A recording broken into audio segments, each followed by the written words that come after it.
Kristi K. Welcome to Business Life After Hours, a podcast that takes a deep dive into real-life topics at the intersection of business and life. After the workday ends, that's where we pick up.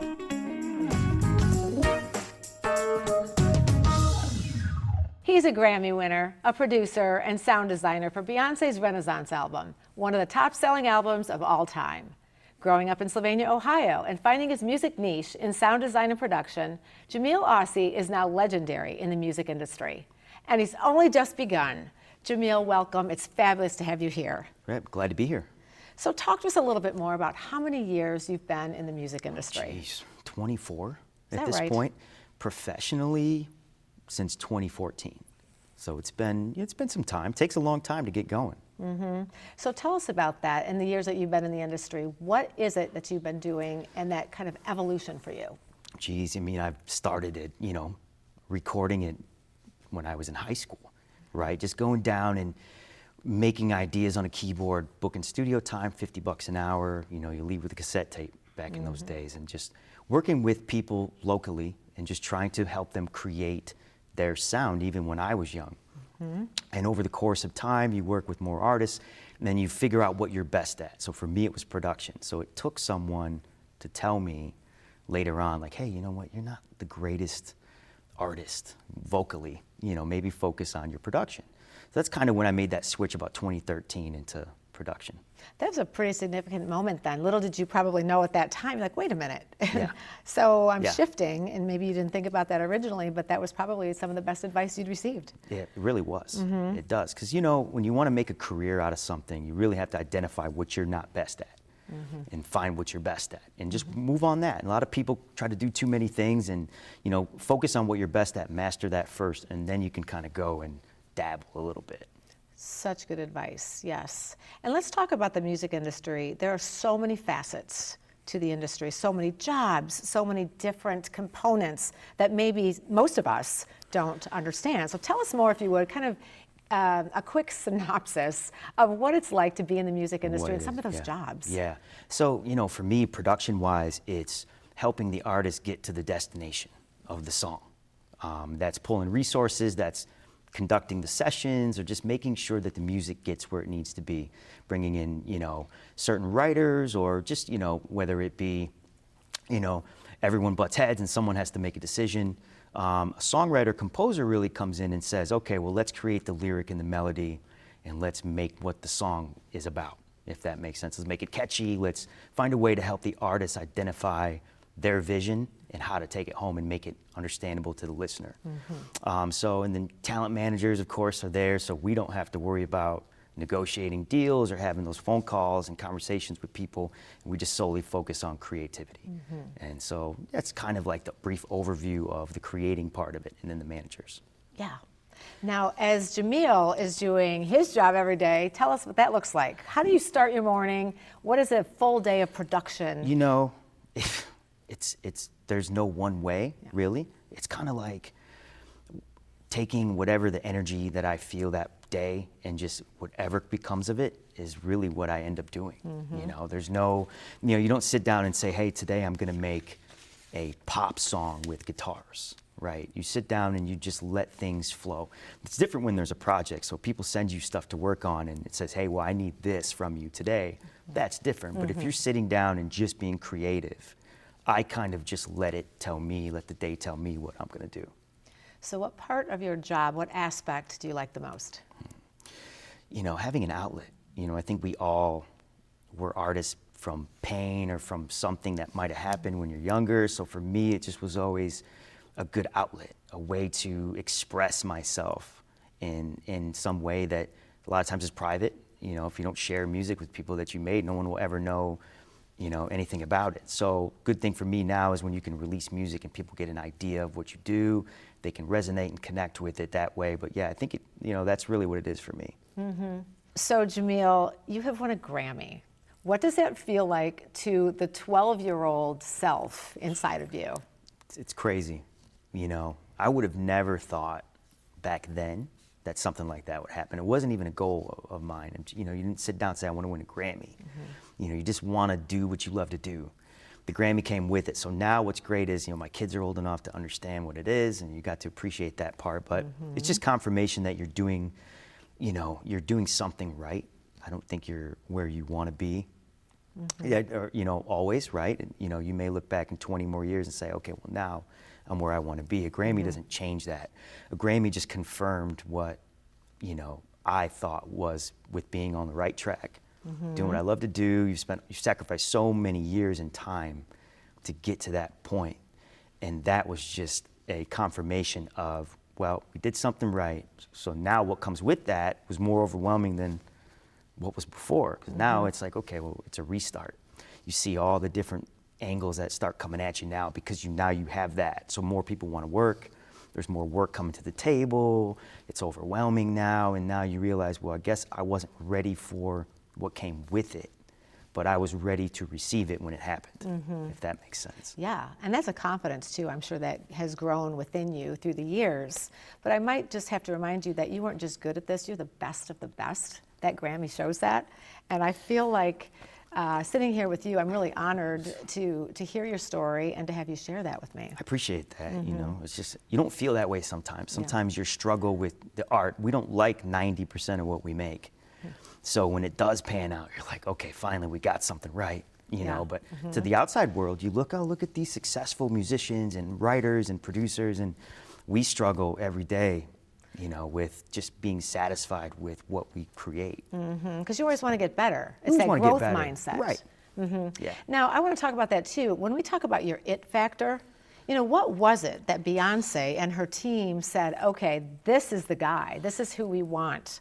I think that COVID allowed everyone to take a step back and just try to find a way to connect with themselves because you had time, right? You weren't forcing things. Everything slowed down.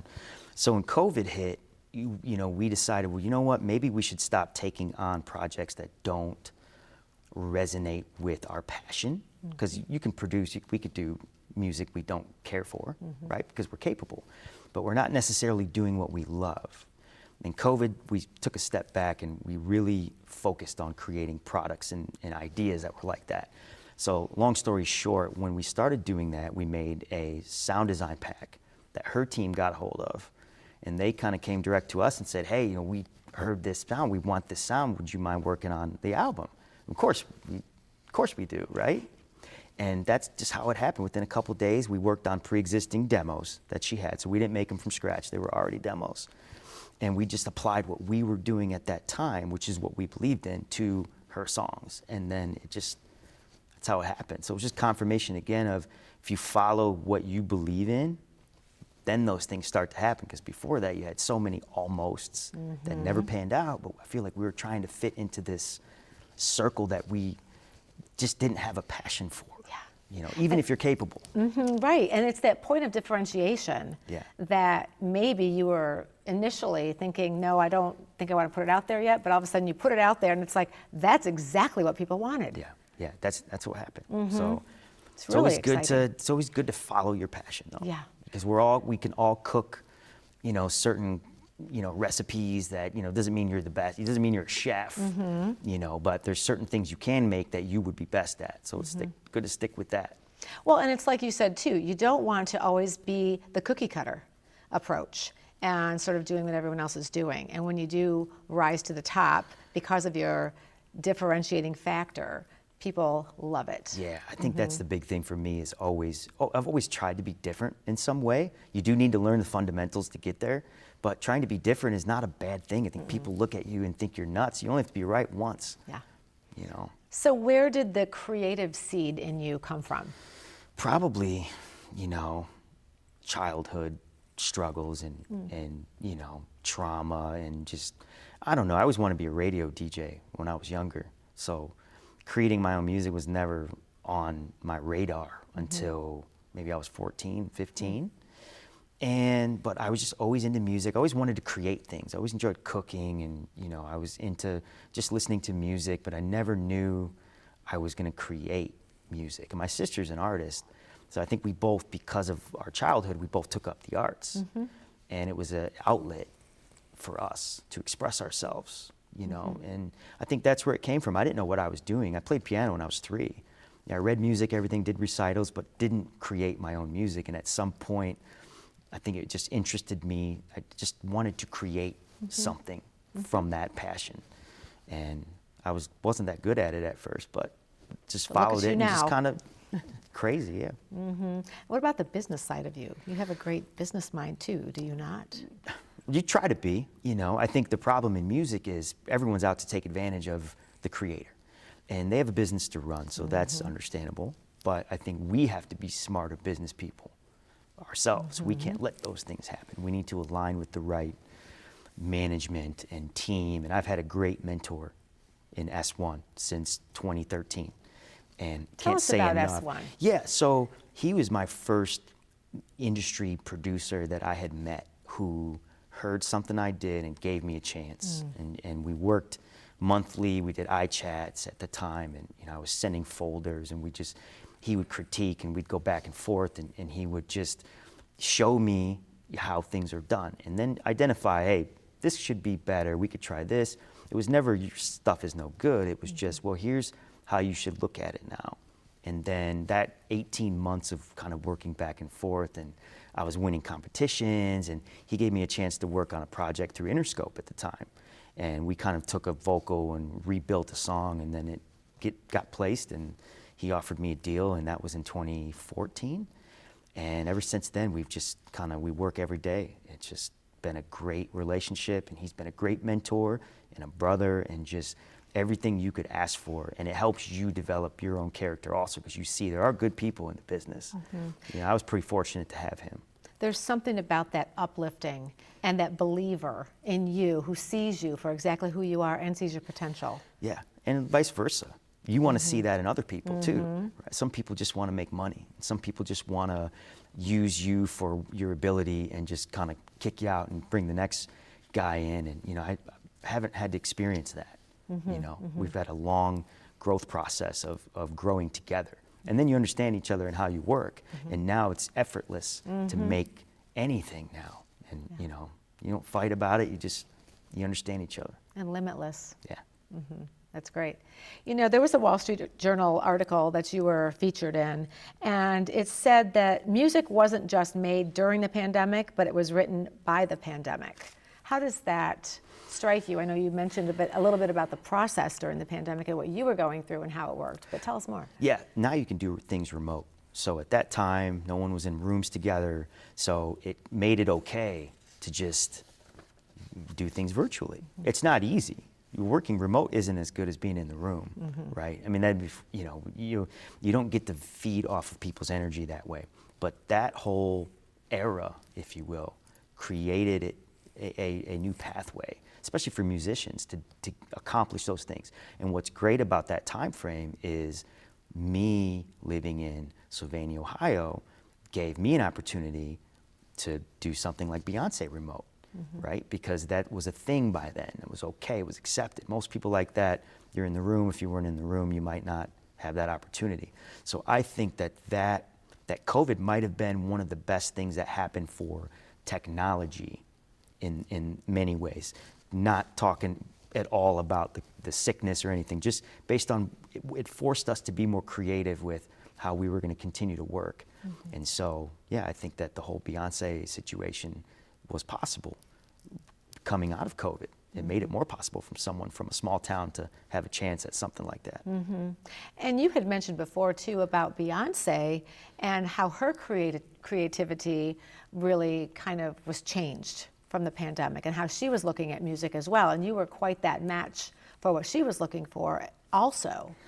So tell us more. Yeah, I mean, things just were in alignment. I feel like sometimes you're drawn into the right things at the right time and with the right people. And we thought right when we found out, we've never guessed with Beyoncé, if you asked me years ago, we would have never thought something like that would be the artist.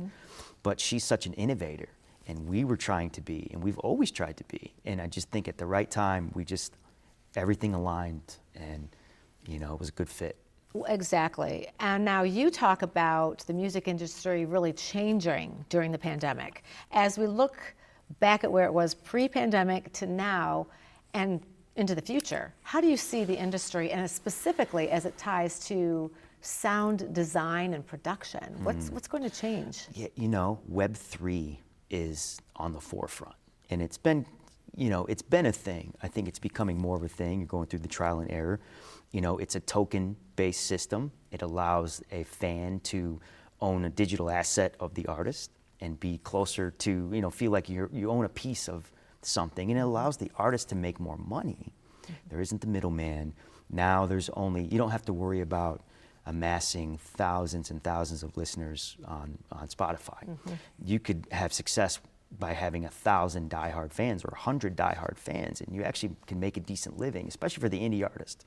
So I think that that's where it's going. I'm a big fan of that approach. I think it's a hard sell to, you know, a lot of people who are afraid to take that chance into that. But I mean, there's things we were afraid of 20 years ago that are now a common thing. So things always evolve that way. So Web3, I think, is where, you know, is really going to be 100% the thing here in the next few years.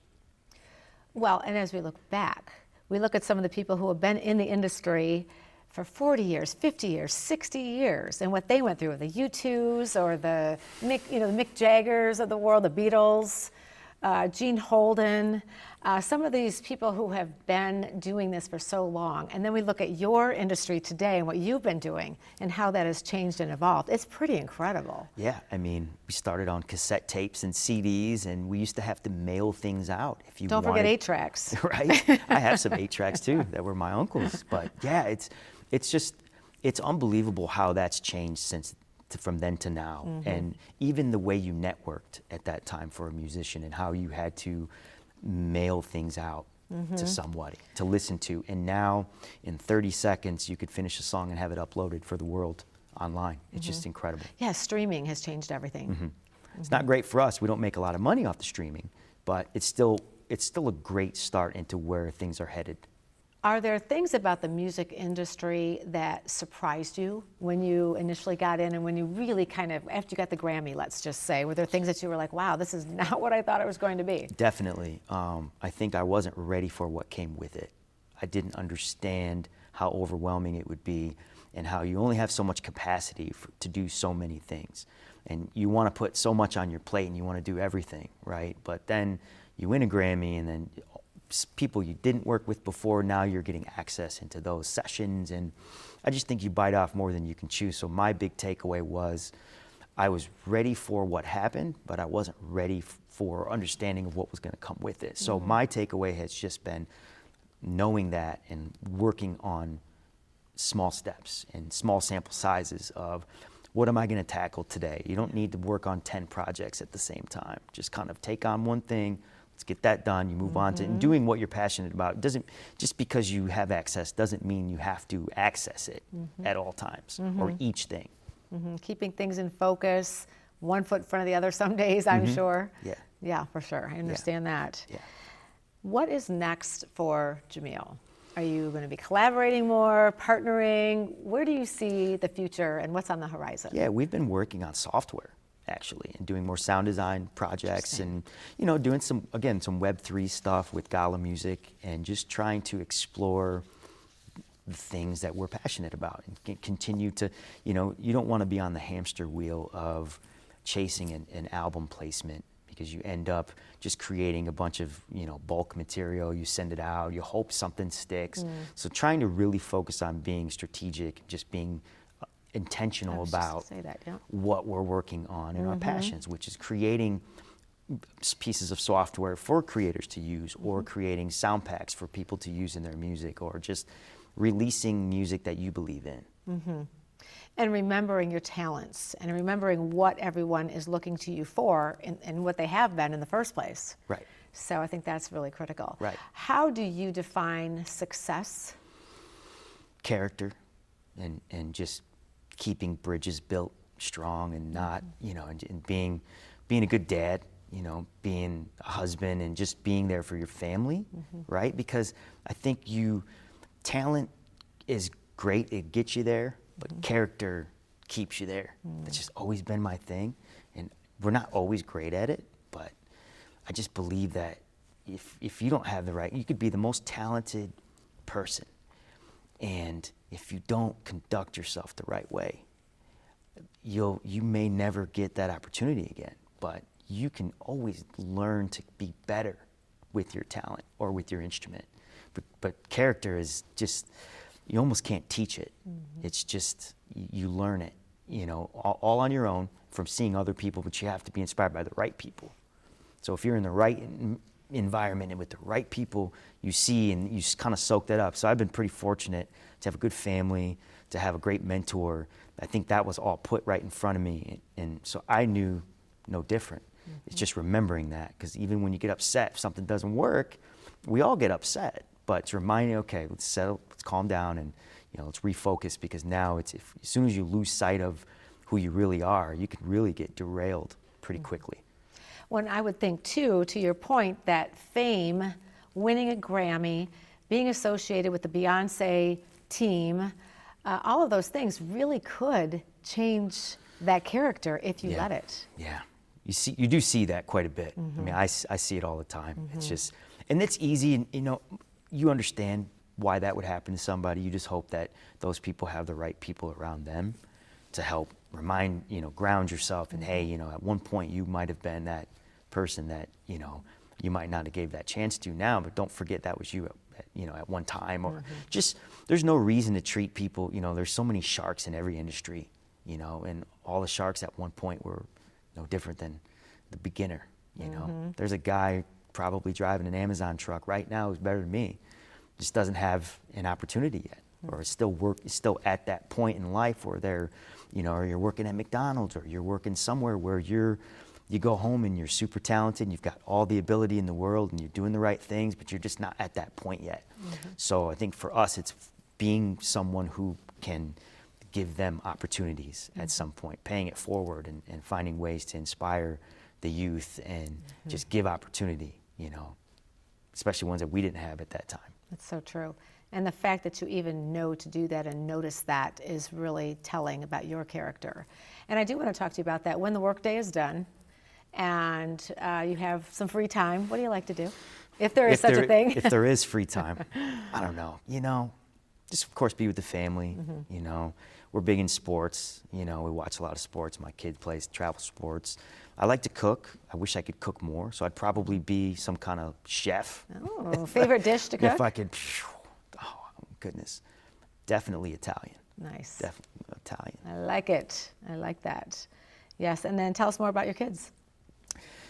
2 teenagers, so it's a workload for sure, and I think that they're going through the teenage years are tough, and I think that they're great kids and they're smart and they just, they're no different than any other kid who's just trying to find, the best way to move and, identifying their passions. And, it's okay to not know what you want to be when you grow up. Some people do and some people don't, and we shouldn't so we don't force that on them.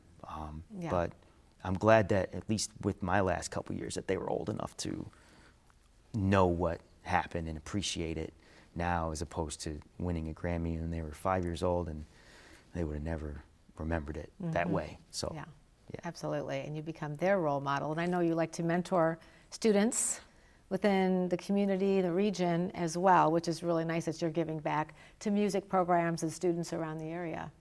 Thank you. Trying to be. That's great. Well, careers and life are always filled with the big wins, but there are also kind of some challenges. What are some of the challenges that you've been through in your life that have really made you who you are? Well, childhood trauma, for sure. Watching my mom struggle. I think I knew I didn't want to be that person for my kids, like maybe what my dad was for us. And so I think that also taught me more about not quitting and giving up, and kind of work through, that process of healing.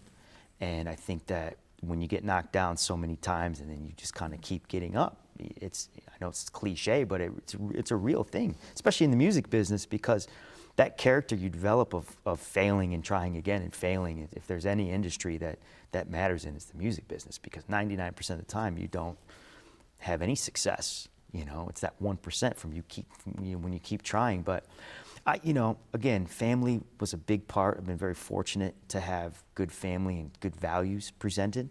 Doesn't mean that, you didn't struggle, or or anything, but there was always somebody I felt like to talk to.